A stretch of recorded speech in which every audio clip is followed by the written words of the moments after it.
If I've learned anything in the last 10 years of travel and racing, it's this. Distraction and busyness can't outrun loneliness.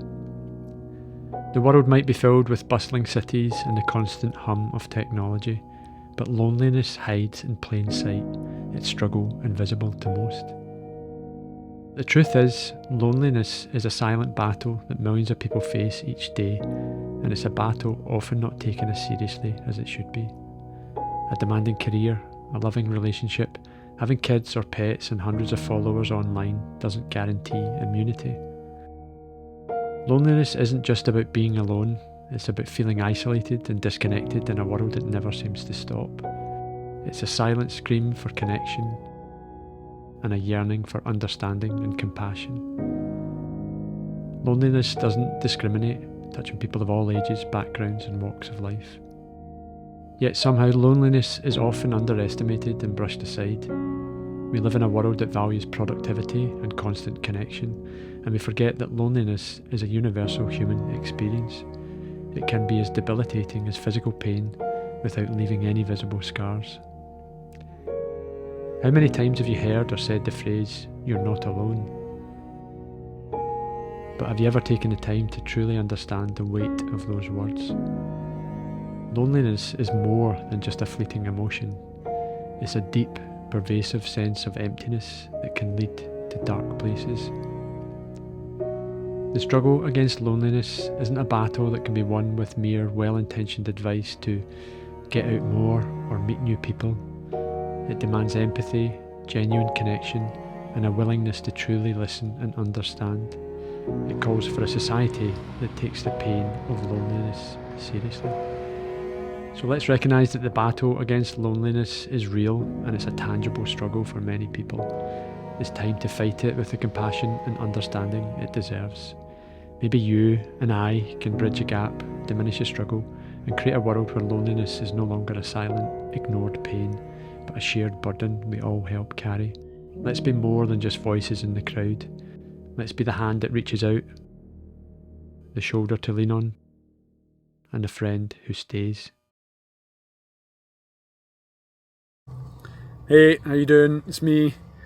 I wanted to get back to the Highland Trail 550 story. If you watched the last episode, I think it really was day one, and day one was way more brutal than I thought it was going to be.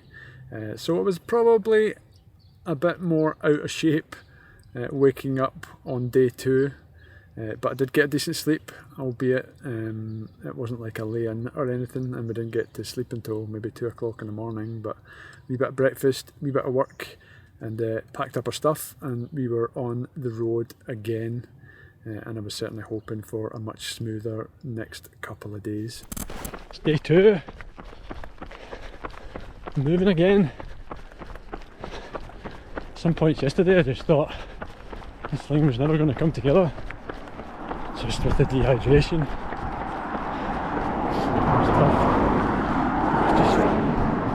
Cars have no idea.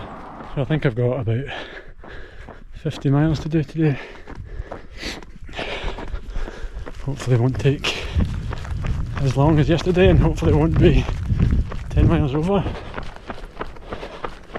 I've got a lot of work to do tonight, tomorrow morning. I'm trying to stay cool, can only do what I can do. I'm going to meet Alice and Maya, hopefully in about 15 minutes, and they'll come out for a couple of miles. Then I've got 22 miles to the next town. I'll see them now.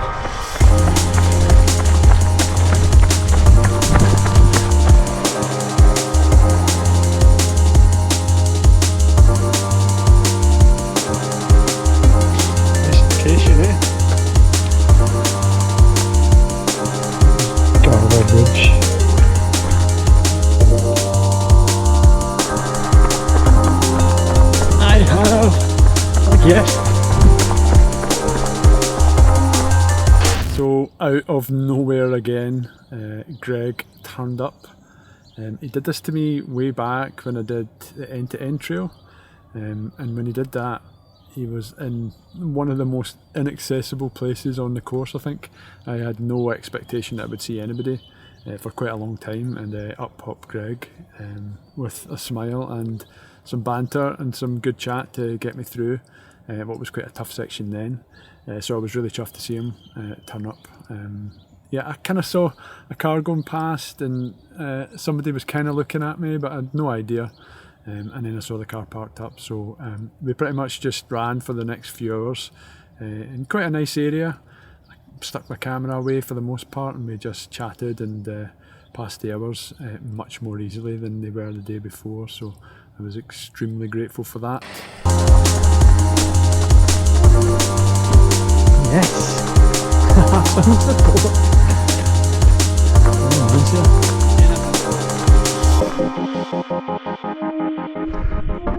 Is that a rail station or something? What to do with that? That was a pretty decent climb, especially with company.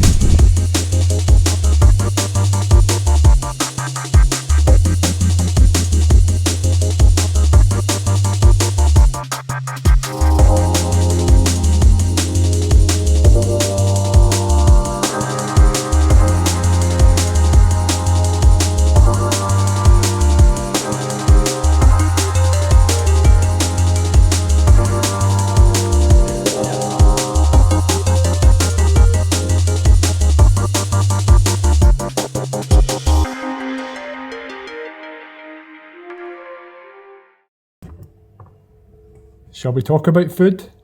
It's a big part of these events. It's probably the only reason I really do them, just because I can eat whatever I want. I can eat food that I wouldn't normally eat probably in training. But it's an important part of looking after yourself so that you're able to fuel your next day and the day after that. So you have to think a wee bit more longer term than you might do in a race.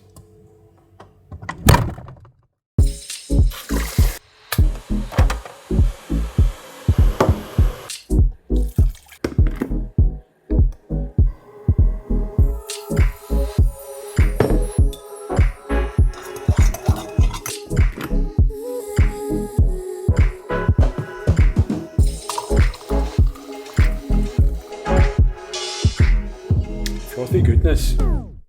So with an event like that, you're probably doing maybe, I don't know, you're probably burning 8,500 calories a day if you're running for about 12 hours maybe. So it's quite important to stay on top of the calories that you're getting in.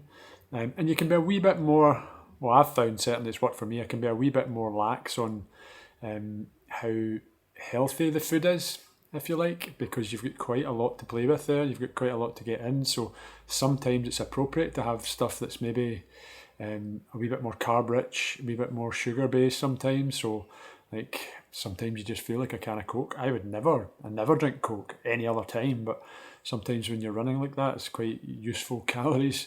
So like I eat loads and loads of wraps. I think this is wrap number what? 20, 25? And I'm not getting tired of them. Eat like really good meals at night, depending who's crewing, but in the past when it's maybe been Kevin or Bob will sit down and have a proper meal, albeit from the back of a van.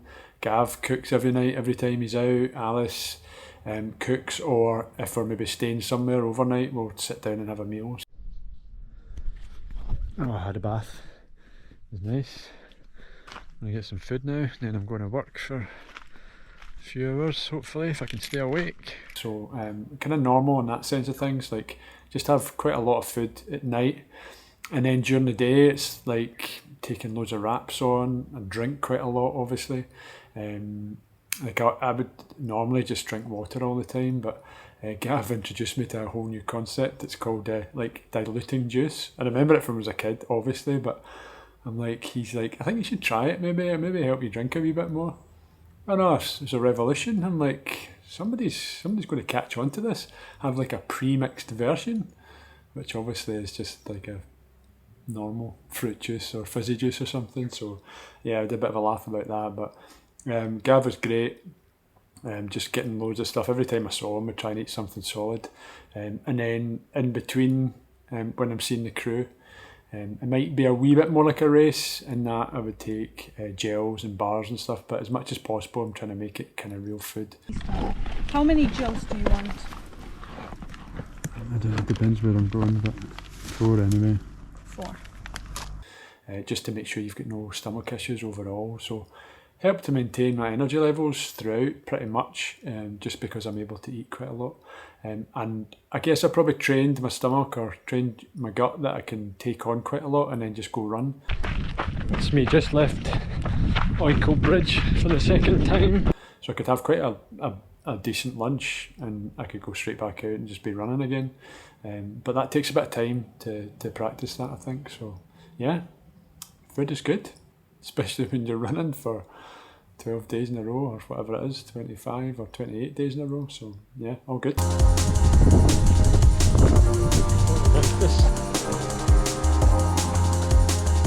I've got a cheeky vegan ice cream. Come on, vegan ice cream. Vegan Magnum. Go down a treat. Not a vegan one? No. You sick. Yes. You got a cheeky.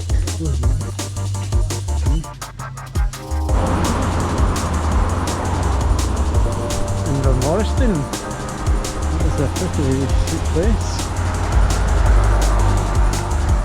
I think I'm going to stop here for tonight. I've got a lot of work to do over the weekend. I need to write all my athletes training plans. So in a perfect world I wouldn't have to work when I'm doing these things, but who can afford to do that? Not many people. So just need to make the best of it. My athletes and work are more important than getting a slightly quicker time. The exciting life of Paul Giblin. Training peaks.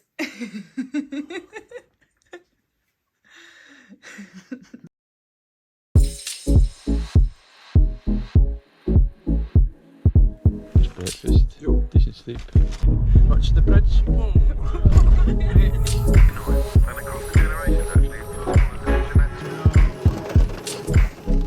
Top of the double staircase with David and Muttley. Welcome to the North Highlands of Scotland. Yo! Still on day 4. I think that's me hitting about 75k so far.